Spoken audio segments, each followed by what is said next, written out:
자유한국당은 유피아 3법 통과에 협조하라!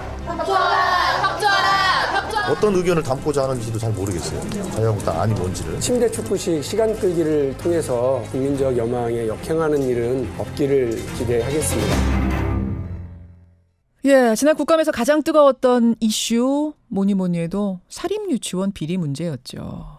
그리고 문제를 제기했던 민주당 박용진 의원의 이름을 따서 국회에는 박용진 3법이라는 게 발의가 돼 있었습니다. 발의될 때만 해도 뭐 여론도 그렇고 국회도 그렇고 전폭적인 지지를 보냈고요. 민주당 의원 129명 전원 명의로 발의가 됐고 한국당이나 뭐 다른 야당에서도 반발이 없었습니다. 그런데 지금 이 법이 통과에 난항을 겪고 있다면 여러분 믿어지십니까? 역대 최단 통과 기록 세우는 거 아니야? 이런 말까지 나왔던 법인데 도대체 어떻게 된 걸까요? 민주당 박용진 의원 연결해보죠. 박 의원님 안녕하세요. 예, 안녕하세요. 박용진입니다. 그러니까 어떤 법안이 본회의까지 가기 전에 해당 분과 심사를 먼저 통과를 해야 되는 거죠? 그렇죠. 상임위 안에서 법안 심사 소위, 그리고 예. 상임위 전체 의결, 그리고 법사위, 그리고 본회의 이렇게 합니다. 근데 지금 첫 단계에서부터 제동이 걸린 겁니까? 그렇습니다. 뭐 제대로 발목 잡혔어요. 아니 금요일에 불발됐다는 소식은 제가 들었었는데 어제 회의는 몇 시에 끝났어요? 몇 시에 그냥 이렇게 산회가 돼버렸습니까? 최종적으로 6시를 좀 넘긴 채로 끝났고요. 예. 예. 그런데 이제 뭐 10시부터 시작해서 그 시간까지 진행을 했으니까 상당히 긴 시간을 한 건데 예. 문제는 뭐 언제 몇 시에 끝나느냐가 중요한 게 아니라 이게 논의가 그럼 얼마나 진행이 됐느냐가 되게 핵심인데 그렇죠. 한치도 앞으로 못 나갔어요. 왜냐하면 자유한국당 법안심사 소위 의원님들이 예. 논의할 수 없다. 왜? 우리들도 법을 낼 거기 때문에.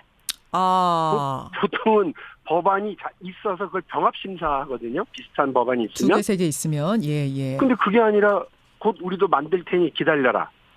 심의할 수 없다. 그리고 쭉 얘기를 하다 보니 이견이 없어요. 대부분. 예. 사실은.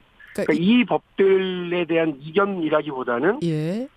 한유총 측, 유치원 연합회 쪽의 입장을 담은 그분들은 자기들의 재산권 인정 혹은 본인들의 유치원 건물에 대한 공적 사용료를 내라.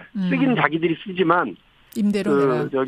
이용료를 정부가 내라. 뭐 이 얘기인데요. 예. 그 부분들도 같이 담아서 이야기를 해야 되는 것 아니냐.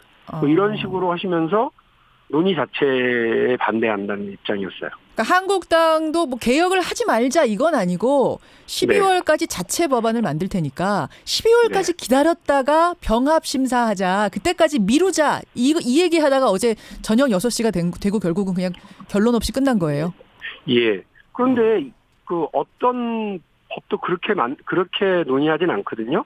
법안이 국회 일정한 절차를 거쳐서 발의가 되면 그 발의된 법을 발의된 순서에 따라서 하나하나 논의를 해요. 그래서 한 법이 여러 차례 개정을 이렇게 거치거든요. 그러니까 법이 하나 만들어지면 그 법이 그냥 그대로 쭉 가는 게 아니라 시대와 상황에 따라서 계속해서 개정을 거치기 때문에 여러 차례를 하니까 필요하면 나중에 순서에 따라서 내용을 밟아서 그 과정을 밟아서 발의를 하면 될 텐데 그거 자기들 발의할 테니까 일단 기다려라 이런 얘기였고요.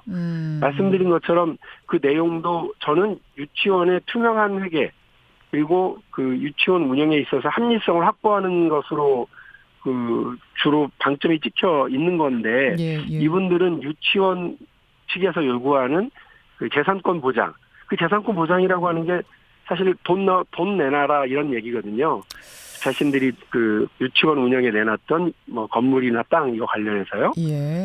그러니까 결이 다른 얘기를 하고 있는 거예요. 그래서 저는 어제 느낌이 아니 축구 경기 하는데 야구 경기 규칙 잘 지켜야 한다면서 경기를 방해하는 느낌 그런 느낌이었어요.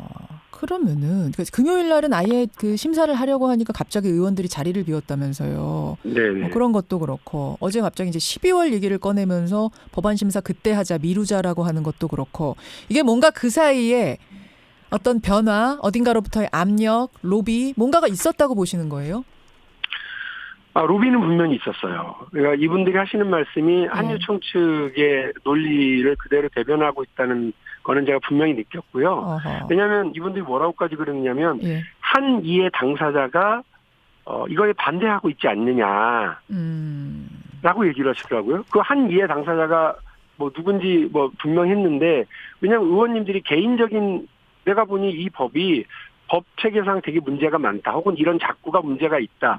혹은 이 법이 이러이러한 악영향을 낳겠더라가 아니라 이 법이 도입되면 절대 나는 할 수 없다라고 하는 반대하는 측이 있지 않느냐. 그분들의 얘기를 담아두고 들어야 된다라고 얘기를 했는데 그분들이 바로 한유총 측이거든요. 그러니까 어떤 법적인 근거에 의해서 혹은 국민이 이렇게 손해를 볼 수 있으니까 뭐 이런 논리적인 것이 아니라 저쪽이 그냥 반대하니까 안 된다 이런 게 이제 설득이 되느냐 이 말씀이신 거예요.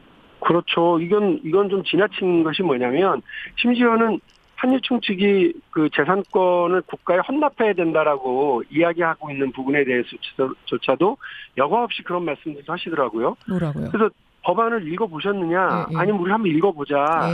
읽어보게 되면 한유총이 얘기하는 그런 주장이 전혀 이 법안 내용에 없다라고 하는 거는 확인될 수 있다. 이렇게 해서 겨우 법안을 한번 읽어보는 정도까지만 한 거예요. 어제.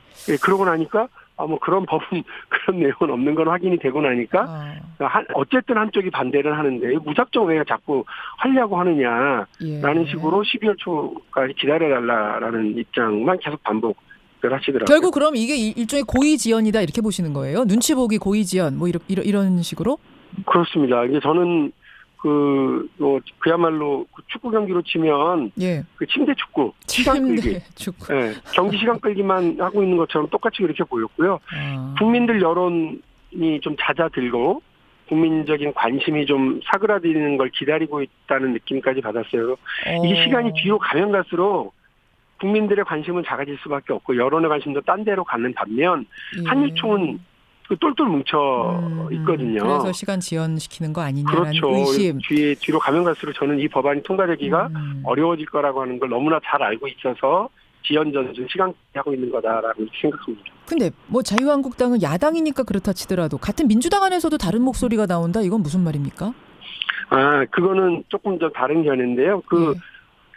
지난 금요일날 박경미 의원이 자리를 비웠다 이래서 그 언론에서 그 기사가 나가서 그 박용진 3법 반대하는 거 아니냐 이랬는데 그건 아니고요. 아니 뭐 오재세 의원도 페이스북에다가 그런 글을 좀 썼다고 하고 그렇더라고요. 그것도 그러니까 오재세 의원이 약간 이 법안과는 다른 결의 얘기를 하신 거죠.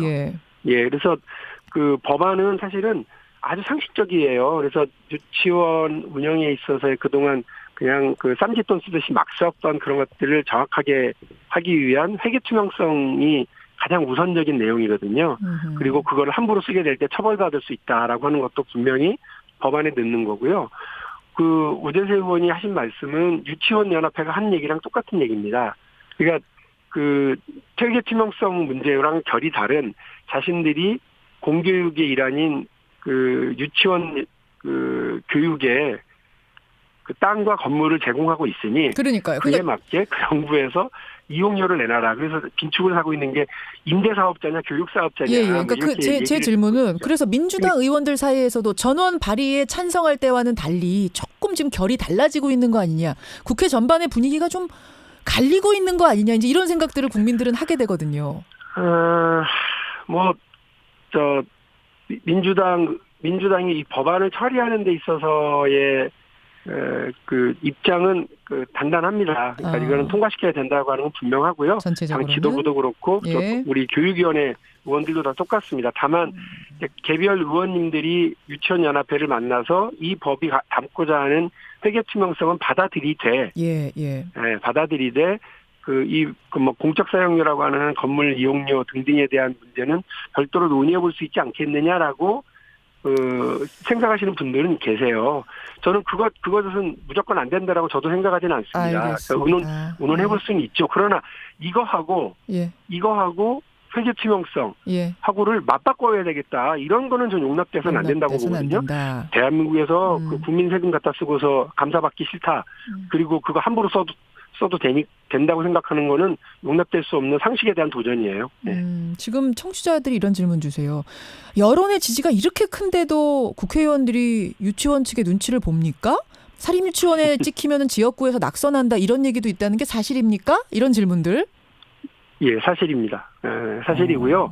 되게 세요. 그래요? 우리 국민들이라고 얘기하지만 국민들은 조직되지가 않잖아요. 그렇죠. 그리고 그 댓글은 달아주시지만 그 투표까지 연결되는 것이 눈에 보이지는 않죠. 그러나 투표할 때 딱 유치원 막 생각하면서 하진 않죠. 그렇죠. 예. 보세요. 저는 전대협 한총련 이후에 저렇게 평일날 낮에 이렇게 검은 옷 입어라 가지고 드레스 코드까지 맞춰서 일시에 4-5천 명이 한 자리에 모여서 한 목소리를 낸다. 저는 진짜 전대협 한총련 해산된 이후에 처음 봤어요. 그렇게 뭉쳐서 할 수 있는 조직을. 그러니까 이게 결집하는 조직. 무슨 국가 관련된 관변 단체가 아닌 다음에야 이렇게 한낮에 조직력을 보이는 사람들 무섭죠. 정치하는 사람들이 제일 무서워하는 게 이런 표 동원력이고요. 그들의 영향력이에요. 국회의원들이 지금 그럼 떨고 있습니까? 일부 국회의원들 떨고 있다고 보십니까? 저는 정말 귀찮아하기도 하고 힘들어하기도 한다고 보고 생각하고 있어서요. 제가 여러 차례 그 광은 박용진이 다 팔고 우리 의원님들은 동료 의원님들 민주당 의원님들은 참 그 뒷감당하느라고 너무 힘드시겠다고 너무 죄송하다고 여러 차례 제 의원님들 단톡방에도 죄송한 말씀을 올렸거든요. 근데 기운 내라 이 정도 뒷감당 우리가 해줄게 하는 말씀들 때문에 정말 감사하게 생각하고 있고요. 사실 민주당 우리 지역구 의원님들 지역구 위원장들이 얼마나 힘들겠어요. 매일 찾아오고 매일 전화 온대요. 근데 박용진 신문방송에서 박용진은 좋은 일 했다고 박수 받는데 유치원 열사라고 칭송받는데 이 뒷감당은 우리 민주당의 의원님들이 다 하셔야 되니까 이게 당론이고 이러니까 참 알고 지내던 유치원 원장 그리고 유치원 연합회 측에서 찾아와서 간담회 하자고 이럴 때마다 정말 힘드실 거예요. 알겠습니다. 그런 건 우리 국민 여러분들이 저뿐만이 아니라 이 법의 통과를 지지하고 함께 해주려고 하는 우리 의원님들 응원 같이 해주셔야 된다고 생각을 합니다. 20초 남았는데요. 12월까지 그럼 기다리시는 겁니까? 아니면 12월에 하자는 건 하지 말자는 얘기다라고 접수하고 지금 밀고 나가시는 겁니까? 맞습니다. 어저께 분명하게 의원 얘기를 했고요. 법안심사소위위원장인 조승래 위원장과 그리고 바른미래당의 간사인 임재용 간사도 언제까지 기다릴 수는 없으니까 법안을 만들어 오든 이견을 정리해 오든 분명하게 해서 다음 주 월요일로 확정이 지나는데 월요일 정도에 다시 얘기해서 그날은 끝장을 보자. 이렇게 얘기를 했습니다. 더 기다릴 수 없고요. 국회의원이 법안과 관련돼서 권한을 갖고 있습니다만 국회의원 멋대로 하라고 국민들이 주어진 권한이 아니니까 자유한국당 의원님들 책임감 갖고 이 부분에 대한 논의해 주시고요. 유치원 회계 투명성을 확보하기 위한 노력에 함께해 주실 거라고 기대하겠습니다. 고맙습니다. 네, 감사합니다. 더불어민주당 박용진 의원이었습니다.